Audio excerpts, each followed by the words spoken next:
Growing up, my father was a devout and fervent atheist. And 364 days a year, he had absolutely no use for the Bible.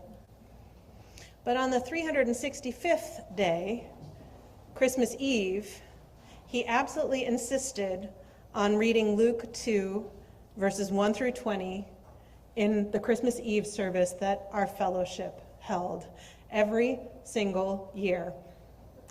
And honestly, sometimes it felt a little strange, stuck in the middle of a mostly secular service that also always included reading the night before Christmas with the Santa's tummy like a bowl full of jelly.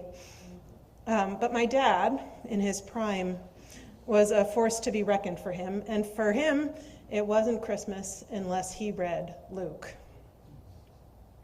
Now, for the rest of the year, the fellowship had services in people's homes, or they rented spaces in a series of unlikely locations, including actually a fitness center of all things. But on Christmas Eve, we met in a beautiful stone chapel on the grounds of a local prep school. We sat in pews, which was a new experience for me. We lit candles and sang Silent Night.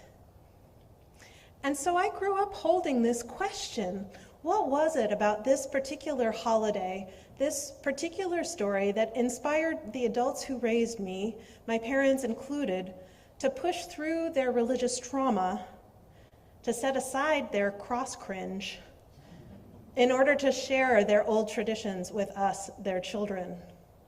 What was it that felt important or nourishing enough that they chose reverence over their customary skepticism?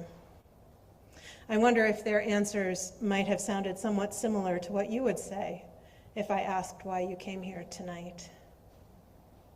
There's a feeling that comes over us as we hear the old story, as we sing the familiar carols, as we pass the flame and hum Silent Night, our normal tone-deaf voices somehow finding this beautiful four-part harmony that would put a professional choir to shame. It comes over us as we quietly commit to being bearers of the light in this, the darkest time of the year. It fills our hearts as we look around the room and see faces both familiar and unfamiliar, glowing and beautiful in the light of the candles. The theological term is incarnation. For some Christians, the power of the Christmas story lies in the assertion that God became flesh. The divine chose to experience a human life in the particular person of Jesus of Nazareth. For us, for Unitarian Universalists and other theologically more liberal traditions, the spark of the divine in the baby in Bethlehem also dwells in us. And Christmas comes as a reminder that we are holy beings, not just workers and consumers in a political and economic system that funnels power to the most wealthy. It returns to us a sense of agency and a sense of urgency. We're reminded that we are capable of beating back the dark, the forces of empire, of oppression and violence, and we are called to do so. Tonight we need that reminder more than ever. One of the readings Rebecca and I considered using tonight was a retelling of Luke written by my colleague, the Reverend Amy Petrie Shaw. In it, the Holy Family are refugees from a war-torn state in Central America. They cross the border and are put in a detention center in McAllen, Texas. The baby is wrapped in clothes donated by Catholic Charities, but then he and his mother die from exposure to tear gas. Rebecca read it for us several years ago and remembered it because it packs quite a punch, but upon reflection, we decided this particular reading hit a little too close to home. I spent some time yesterday with the interactive map the New York Times put together that shows the patterns of deportation in our country and the changes that have been enacted under the current administration. It also covered the number of fatalities in the detention centers. It is bad out there, and I'm guessing you already know that. So, just for tonight, I invite you now to set aside your own skepticism, to enter with me into this story so that it can work its own magic, so that it can unlock answers to the questions we're wrestling with in our lives. Questions like, why do people leave the safety and familiarity of home? What happens when we do that? Where do we find sanctuary, and how do we offer sanctuary to those who need it? What helps us move through fear and anxiety? How do we keep going in the times when it seems like we're not making any progress? How do we know where to go in the first place? Where do we find peace, hope, joy, and love that keep us human in inhumane times? What creative gifts are within us waiting to be brought into the light? Earlier, I offered up some questions that I've been holding during this season in response to the Nativity story. Those are questions that I found relevant to my life here and now, and perhaps you found them meaningful, or perhaps you chose your own questions, or maybe you didn't want to hold questions at all as you listened and experienced the service, or maybe you even decided this was a good time to take a nap. It's all good. But I'd like to share my answers to some of the questions I posed, and these are answers that rose up in me as I listened and wondered and let the story work its magic in me.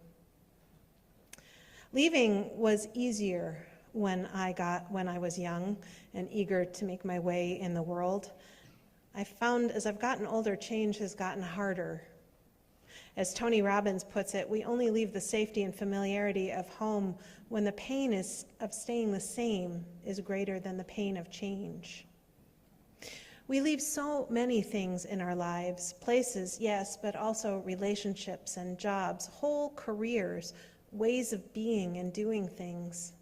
Life is loving and letting go and loving some more and letting go some more. If we're doing it right, we are constantly evolving. For me, when a change is on the horizon, I can feel it in my body. There's a tightness in my skin that lets me know I've outgrown something, that it's time to find a new way. My life has a shape now that I couldn't have imagined 40, 14, or even 4 years ago. And it's a shape that satisfies, but it's also always a shape that binds a little. I've learned that's a good thing. That sensation of tightness is an invitation to keep exploring new habits, new perspectives, and ways of being. Alongside the tightness, though, there's this tenderness, a heaviness in my heart. At this point, I know all too well how much grief and loss each leaving carries with it.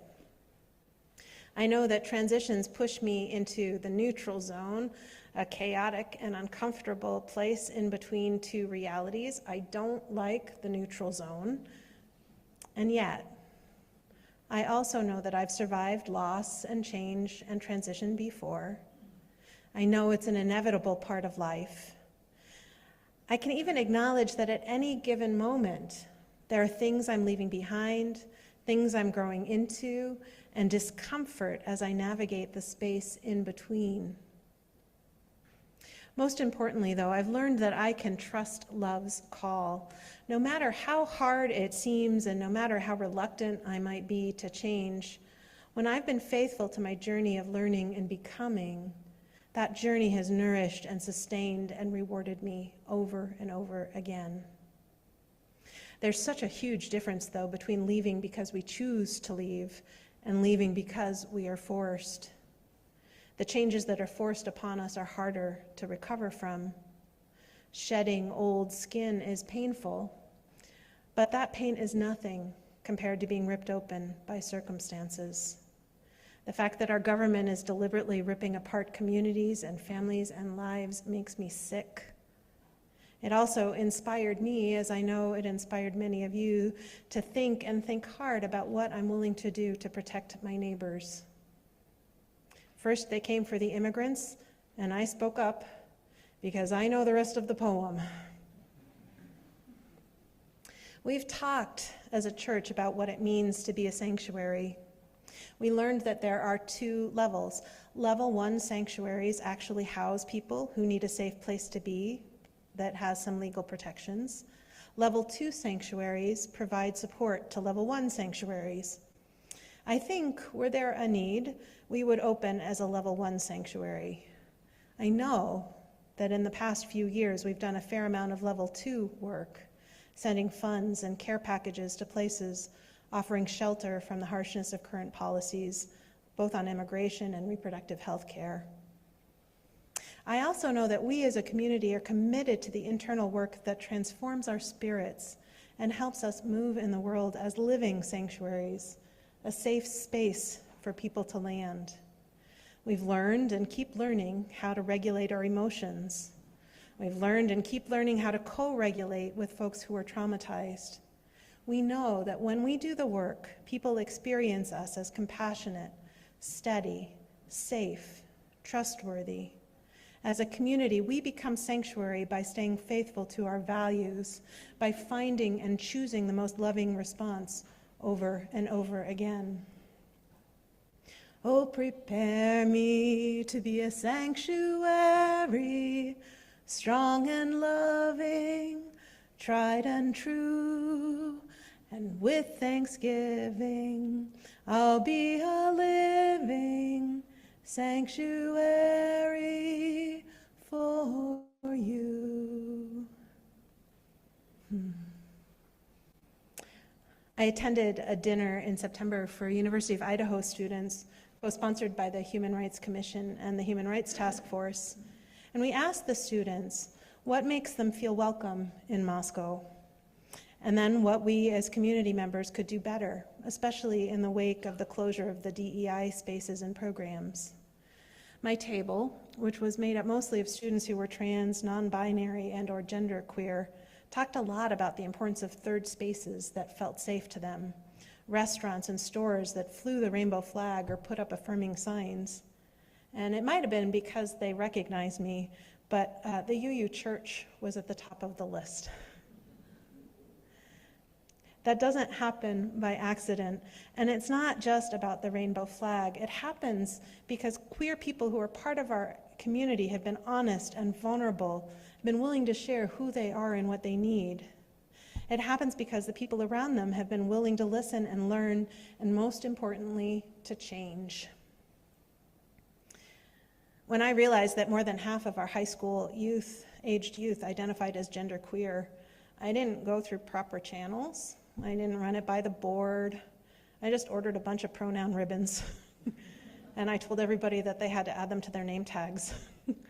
I expected to get in trouble, but I didn't. Nobody said a word. They just stuck the ribbons on their name tags, and forward we went. Though I was on sabbatical and couldn't attend, I know that the class on welcoming trans folks specifically was very well attended and transformative. And our new initiative, I'm really excited about this one. I bought a whole bunch of copies of this book called Glitter Blessed. It's a beautiful collection of affirming prayers for queer and trans folks. And what I want to do is distribute them all over the Palouse, little free libraries and coffee shops and bus stops, and so that people will just randomly find them. Stay tuned for more details. I know that these days life can feel like an uphill battle. Like the shepherds, there are times when I am sore afraid. I've been thinking and saying for years that what we're witnessing is one last wave of pushback from oppressive systems, and I do still believe that. I just kind of figured we'd be through it by now. And the signs of hope are there if we know where to look.